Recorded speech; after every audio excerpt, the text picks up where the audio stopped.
Bienvenue à cette formation axée sur le plan thérapeutique infirmier de CrystalNet, aussi appelé PTI.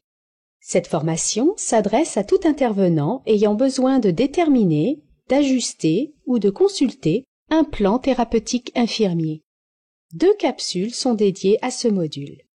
La première vous permettra d'acquérir les compétences essentielles pour consulter les PTI existants et créer un plan thérapeutique infirmier complet dans CrystalNet en remplissant toutes les sections requises.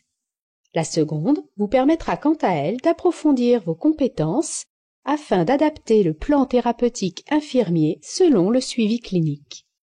Dans cette première capsule, vous apprendrez donc à consulter les PTI existants pour assurer un suivi optimal de l'usager, à différencier les types de PTI pour être en mesure d'utiliser chacune des actions possibles au moment opportun, à importer des problèmes ou besoins prioritaires et des directives infirmières afin de faciliter la rédaction du PTI, à saisir de nouveaux problèmes ou besoins prioritaires et des directives infirmières et ainsi dresser le profil évolutif de l'usager.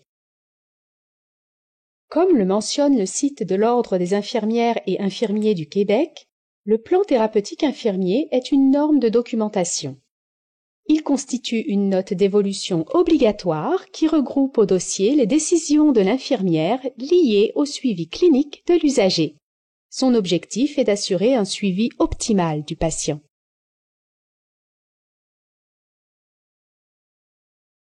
Il existe 2 façons d'accéder au PTI à partir du menu principal de CrystalNet.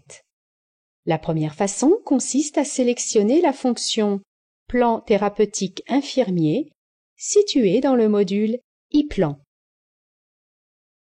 Il est nécessaire de mettre un usager en contexte, c'est-à-dire de sélectionner un usager dans le menu déroulant afin d'accéder à l'onglet PTI.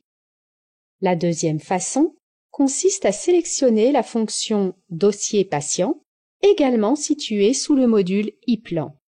Vous devez ensuite mettre un usager en contexte pour accéder à l'onglet PTI. Maintenant que nous sommes dans le plan thérapeutique infirmier, nous allons nous attarder à sa consultation. Nous aborderons la consultation du PTI à l'aide d'un exemple. Supposons que vous souhaitiez consulter un PTI déjà existant pour Marie Curie. Vous devez d'abord sélectionner le PTI désiré dans la liste déroulante. Il est possible que plusieurs PTI soient disponibles. En effet, les PTI reliés aux visites précédentes d'un usager demeurent accessibles en mode consultation. Une fois sélectionné, le PTI relié à l'épisode de soins courant s'affiche. Dans la deuxième capsule consacrée au PTI, vous verrez qu'il est possible de le modifier. Nous nous concentrerons ici sur la consultation de cette fonction. Vous pouvez remarquer que l'interface du PTI se divise en 2 sections. La première section, Constat de l'évaluation, affiche l'ensemble des problèmes et besoins prioritaires créés pour un PTI. Elle comprend les principaux éléments suivants: la date et l'heure à laquelle le constat a été saisi, le numéro et le libellé du problème ou du besoin prioritaire, l'identifiant de l'utilisateur ayant saisi le problème ou le besoin prioritaire, l'information sur la résolution ou la satisfaction du problème ou du besoin prioritaire, et enfin, les professionnels ou services concernés. Notez que vous pouvez afficher le nom complet de l'intervenant ainsi que l'unité médicale en survolant son identifiant à l'aide du curseur. La deuxième section, Suivi clinique, présente les directives infirmières liées aux problèmes ou besoins.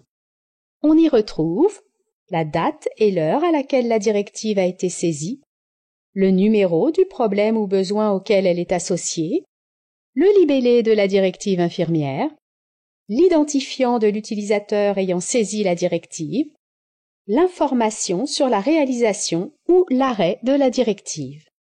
Ceci conclut la section consacrée à la consultation d'un PTI. Nous allons maintenant voir comment créer un PTI. Pour ce faire, cliquez sur l'icône du plus située à la droite du menu déroulant. 3 types de PTI sont disponibles: hospitalisation, ambulatoire et périopératoire. À cette étape, vous devez sélectionner le type de plan thérapeutique infirmier désiré. Voyons maintenant une brève description de chacun des types de PTI. Le PTI de type hospitalisation est utilisé uniquement lorsque l'usager est hospitalisé. Les directives infirmières qui y sont consignées sont automatiquement reportées au plan de soins et traitements infirmiers, aussi appelé PSTI. Ainsi, dans le dossier patient, sous l'onglet Images patient, vous retrouverez les directives infirmières liées au PTI de type hospitalisation dans la section Informations sur la planification. À noter que les directives infirmières ne peuvent être modifiées, cessées ou supprimées qu'à partir du plan thérapeutique infirmier. Un seul PTI de ce type peut être actif pour un même usager. Après le départ de l'usager, le PTI demeure éditable pendant quelques heures, selon le délai déterminé par votre établissement. Une fois ce délai écoulé, le PTI ne devient disponible qu'en mode consultation. En revanche, si l'usager est à nouveau hospitalisé ou s'il est transféré vers un autre site dans les heures qui suivent son départ, le PTI peut être transféré vers ce nouvel épisode de soins. Le PTI de type ambulatoire est utilisé dans un contexte de consultation externe et n'est lié à aucune hospitalisation. Par conséquent, plusieurs PTI de ce type peuvent être ouverts simultanément. Notez cependant qu'il est impossible d'en ouvrir plusieurs dans la même unité de soins ou dans la même clinique. Par ailleurs, contrairement au PTI de type hospitalisation, le PTI de type ambulatoire ne permet pas le transfert des directives au PSTI puisque celui-ci n'est pas utilisé en contexte ambulatoire. Le PTI ambulatoire doit être fermé manuellement par un intervenant. Finalement, le PTI de type périopératoire est utilisé dans le contexte entourant la chirurgie d'un usager, ce qui inclut autant la période préopératoire et péropératoire que la période post-opératoire immédiate. En sélectionnant ce type de PTI, vous devez obligatoirement ajouter un complément d'information dans le champ « Précision » comme le type de chirurgie prévu. Lorsque le patient est hospitalisé à la suite de sa chirurgie, il est possible de convertir le PTI périopératoire en PTI d'hospitalisation. Il n'y a pas de limite au nombre de PTI périopératoires ouverts simultanément. Comme pour le PTI ambulatoire, ce type de PTI ne permet pas le transfert des directives au PSTI. Ce type de PTI doit être fermé manuellement par un intervenant à moins qu'il ne soit converti en PTI d'hospitalisation, ce qui le ferme automatiquement. Vous êtes maintenant familier avec les différents types de PTI. Pour la suite de la formation, nous allons créer un PTI de type hospitalisation. Pour ce faire, sélectionnez un PTI de type hospitalisation, puis enregistrez et fermez la fenêtre.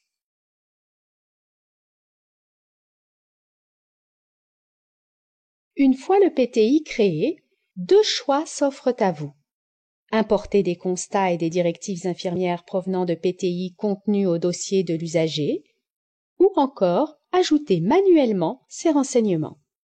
Pour importer des données, vous devez cliquer sur le bouton « Importer ». S'il n'y a pas de PTI disponible pour l'importation, une fenêtre d'information s'affiche. Si des PTI sont disponibles, la fenêtre « Importer des constats directives » s'affiche.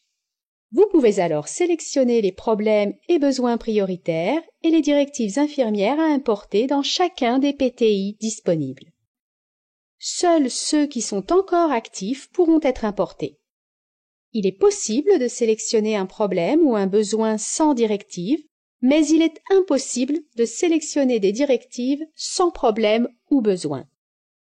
En cliquant sur les chevrons, vous pouvez visualiser l'ensemble des problèmes et des directives infirmières liées. vous devrez finalement choisir une périodicité pour chacune des directives infirmières, puis enregistrer et fermer.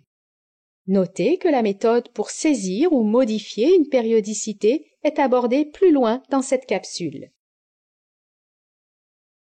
Lorsque le PTI est créé, le deuxième choix qui s'offre à vous est d'ajouter un nouveau problème ou besoin prioritaire. À partir du PTI, vous devez cliquer sur « Ajouter un problème ». La fenêtre « Ajouter un nouveau problème ou besoin prioritaire » s'affiche. Il vous est alors possible de sélectionner un problème en effectuant une recherche dans le catalogue. Pour fonctionner, le moteur de recherche a besoin d'un minimum de 3 lettres. Vous pouvez choisir parmi les problèmes proposés. Ici, nous choisirons « Risque de déshydratation ». Sous la barre de recherche, vous apercevez le libellé du problème précédé de la mention « Lié à ». Cette indication vous permet de visualiser le problème auquel les directives infirmières se rattachent. Si vous avez fait une erreur, vous pouvez annuler cette saisie en appuyant sur le X à la droite du problème. Lorsqu'il est sélectionné, il est possible d'apporter des précisions au problème en bonifiant le libellé. Par ailleurs, si le problème désiré n'est pas dans le répertoire, il est possible de le créer en choisissant Autre constat et en précisant la nature de celui-ci. Notez qu'il est possible de supprimer les mots Autre constat pour n'écrire que le constat désiré. Une fois l'ajout de problème ou besoin prioritaire complété, vous pouvez cliquer sur Enregistrer et fermer. Vous êtes alors de retour à la vue d'ensemble du PTI et pouvez visualiser les problèmes et directives ajoutés. Le retour à cette fenêtre vous permet également d'apporter certaines précisions au PTI. Dans la section Constat de l'évaluation, vous pouvez indiquer quels professionnels ou services sont concernés par le problème ou besoin. Pour y parvenir, double-cliquez dans la colonne à cet effet au bout de la ligne du problème ou besoin prioritaire souhaité. Ensuite, sélectionnez dans le menu déroulant le ou les professionnels concernés. Le titre abrégé du ou des professionnels s'ajoute dans le champ. Vous pouvez remarquer la présence d'un triangle rouge dans l'encadré. Il indique qu'il est encore possible de modifier cette sélection en ajoutant ou en retirant un professionnel. Attention, lorsqu'une action est posée sur un problème ou une directive, il devient impossible de modifier les services ou professionnels du problème visé. Il est toutefois possible d'en ajouter de nouveaux. Ceci conclut la partie de la formation consacrée à la section Constat de l'évaluation. Regardons maintenant comment ajouter des directives infirmières à un problème ou besoin prioritaire. Il est possible de le faire directement au moment où l'on ajoute un problème dans la fenêtre d'ajout des directives infirmières. Il est également possible de le faire ultérieurement en cliquant sur le plus situé au bout de la ligne du problème. La fenêtre d'ajout des directives infirmières s'ouvre alors de nouveau. Il vous est possible de sélectionner « Ajouter une directive » ou « Directive liée ». Le bouton « Ajouter une directive » permet de sélectionner une directive à partir du répertoire complet des interventions infirmières. Il est nécessaire d'utiliser le moteur de recherche pour choisir une directive répertoriée dans le catalogue. Le moteur de recherche a besoin d'un minimum de 3 lettres pour fonctionner. Notez qu'il est impossible d'ajouter une directive infirmière non répertoriée dans le catalogue en l'entrant manuellement dans ce champ. Le bouton « Directive liée » permet de sélectionner des directives infirmières liées aux problèmes ou besoins prioritaires du patient. Pour les besoins de la formation, voyons à l'aide d'un exemple comment ajouter une directive liée au problème surdité oreille gauche suspectée. L'utilisateur peut choisir parmi une liste de suggestions qui lui sont proposées. À partir de cette fenêtre, il est possible d'ajouter une directive non répertoriée dans le catalogue en sélectionnant une directive générique intitulée « Autres » suivie d'un secteur d'affichage. Dans le champ « Précision », inscrivez la directive infirmière à respecter, ici « Donner des consignes aux patients » du côté droit. Le champ « Précision » est facultatif, mais il est nécessaire de le remplir lorsque la directive infirmière est générique. La directive infirmière peut être modifiée en fonction de 3 éléments correspondant chacun à un onglet de cette fenêtre. Voyons en détail ce que permet chacun de ces onglets. Si, au moment de sa création, l'intervention, directive infirmière, comprend des paramètres en entrée, ceux-ci apparaissent par défaut sous forme de liste déroulante dans l'onglet « Paramètres en entrée ». Puisqu'il s'agit de précision, tous les paramètres en entrée sont facultatifs. L'onglet « Cible » permet de sélectionner les intervenants concernés par la directive. Il est obligatoire de sélectionner au moins une cible. Pour votre information, sachez qu'une sélection par défaut est établie au départ, mais qu'il vous est toujours possible de la modifier. Finalement, l'onglet « Périodicité » permet de spécifier la fréquence à laquelle la directive infirmière doit être réalisée. Il est obligatoire d'indiquer une périodicité, sauf dans le PTI de type périopératoire. Plusieurs méthodes permettent de spécifier une périodicité. La périodicité favorite permet de sélectionner une valeur dans la liste déroulante parmi les périodicités favorites de l'unité de soins. La périodicité unique permet de spécifier une périodicité unique sous forme de date et d'heure. Pour y accéder, il vous faut cliquer sur l'horloge, puis sélectionner la date et l'heure. La périodicité détaillée permet de préciser un horaire récurrent, une fréquence, une durée ou d'ajouter d'autres précisions sur l'horaire. Pour y accéder, il vous faut cliquer sur le calendrier, puis spécifier les paramètres désirés. La périodicité complexe permet de copier une directive à l'aide de l'option « Puis » afin de lui appliquer des périodicités différentes déjà prédéterminées dans le temps. Par exemple, il serait possible de demander l'ajout d'exercices à effectuer ID ce jour, puis BID demain, puis TID par la suite. L'ajout d'une directive infirmière est ainsi complété. Notez que la fenêtre « Ajouter des directives infirmières » comporte quelques options supplémentaires que nous n'avons pas parcourues dans l'exemple. En voici une brève présentation. En cas d'erreur, si vous ne l'avez pas encore enregistrée, il vous est possible de supprimer une directive en cliquant sur la corbeille. L'icône du menu vous offre la possibilité de modifier la sélection des paramètres en entrée, des cibles et des périodicités. Il vous offre également, par l'intermédiaire du choix « Documents », de consulter des documents liés à la directive, tels que des méthodes de soins. Ceci complète la capsule de formation consacrée à la consultation et à la création d'un plan thérapeutique infirmier dans CrystalNet. Répondez maintenant au questionnaire suivant afin de valider vos connaissances. Avant de débuter, vous pouvez consulter de nouveau certaines notions en cliquant sur la section désirée dans la table des matières.